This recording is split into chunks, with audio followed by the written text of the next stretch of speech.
All right, the other night, really powerful run game. When it clicks like that, why does it work and how does it look from your perspective? I think why it clicks is because we have so many great running backs. I mean, George and Ashton by themselves are amazing, and then throw Breezy in there and he can get it done as well. The O-line was playing really well. Our communication was good. We were seeing, our keys. The tight ends were playing well in the run game, and then of course Matt Lauder had his 2 touchdowns as well. When we're running the ball that well, it just comes down to a collective unit played as one. How good was it to see George have a game like that? For everything he's kind of been through, what was it? How good to see from that game? It definitely fired me up. The O-line had a goal to get George 200 yards his first game back, and he got to only 96, but it was like 2.5 quarters of ball pretty much, not even a full 4-quarter game. But yeah, seeing George get after it like that, and after he missed so many games, it's good to know. Like I know that felt good for him as well.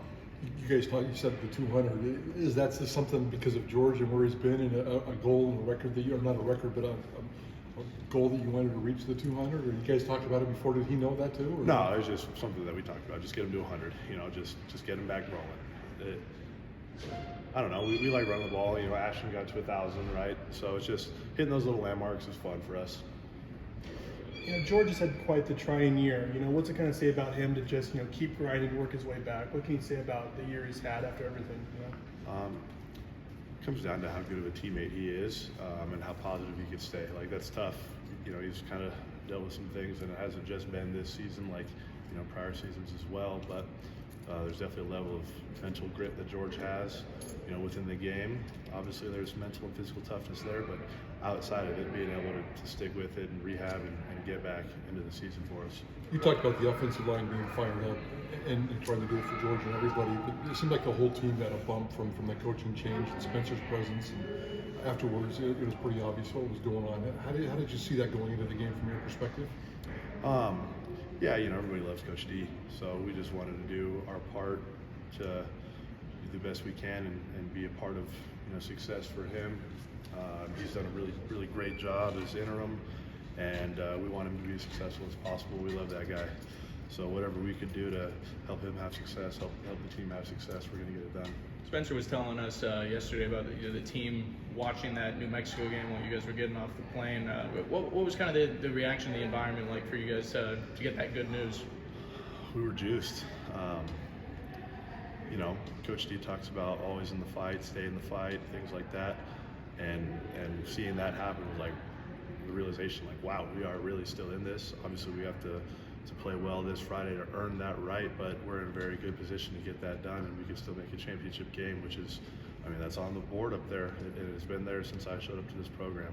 Mountain West Championship and a bowl game, right? So being able to have the chance to still achieve our goal is really exciting.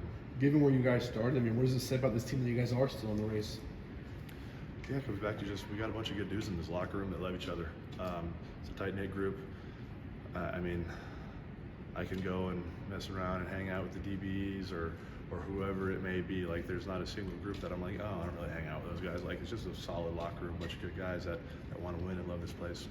Watching the defensive line get to the quarterback, Braxton forcing those fumbles, giving you guys great field position, but how exciting is it to see the guys you compete with in practice go ahead and do that to another team? It juices me up. They had I think it was 9 sacks. Like, that's ridiculous. Ahmed getting after it, Braxton getting after it, and I know those guys are good players, so it hurts my heart when they don't have the success that I know they're capable of, but it's just really exciting when I see them have that success. Only Oregon has had more consecutive games of 30-plus points. You're right behind them, and just in terms of this team scoring 30 to 45 points. Where does that come from?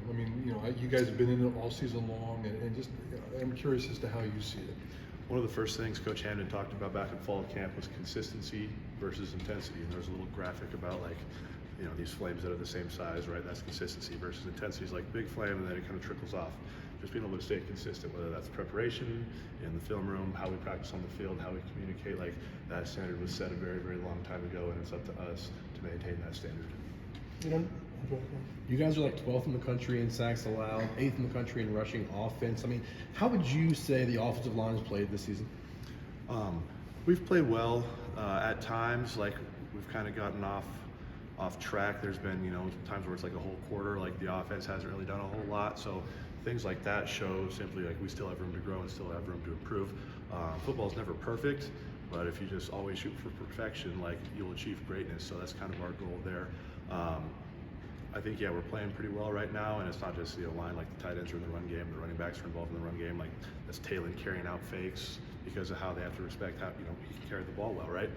So it comes together just like an offensive unit playing together. When you're running the ball like that, it's everybody. My favorite thing to watch this year is you and Dooley finish a combo block. I mean, you guys are just nasty out there. What's it like to just pancake a guy like that? It's the greatest feeling in football. O-line doesn't really have stats, like we don't have catches, we don't have receiving yards, anything like that, but knowing that you just dominated a man against his will is an amazing feeling.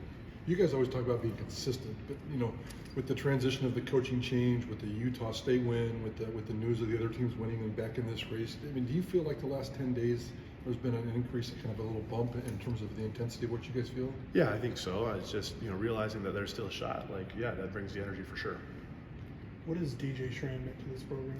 DJ Schramm's a guy that's, like me, he's been here since day one, right? He's a 6-year guy who came back because we love the program.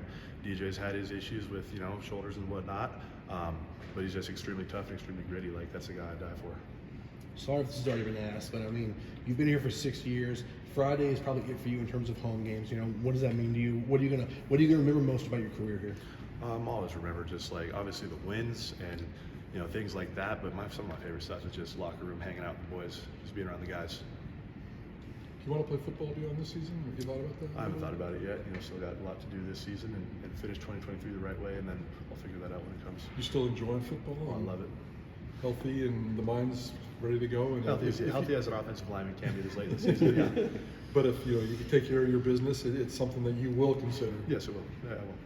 How much has a guy like Riley meant to this team this season as a captain with all the ups and downs they've experienced and even his own ups and downs on the field? He's done a really good job of being a leader, regardless of if he's playing or if he's injured. Just being that voice on the sideline, at practice and game, like just keeping the guys where they need to be mentally. I love Riley. Talk about a guy that came in as a quarterback, made the transition to tight end. What he's able to help us do in the run game, like that's a tremendous jump. And it takes a lot from an individual to be able to do that for a team. A favorite DJ or George story you want to share? Not off the top of my head right now, honestly. Anything else? Turkey or ham Thanksgiving? I mean, any thoughts for the big guys? Stuffing's always been my favorite, and then probably ham I think as well. But definitely stuffing's my go-to, or like a good green bean casserole. And you guys are doing a football family thing here on Thursday on here at the complex? Yeah, I think we will. Yeah. The whole stuff, the whole works. Yeah, generally it's been in the weight room. We bring all the tables and just eat together as one big family. Yeah, they kind of run us through by the dumbbells, and it's good to go. Before or after a workout, right? Right. Yeah.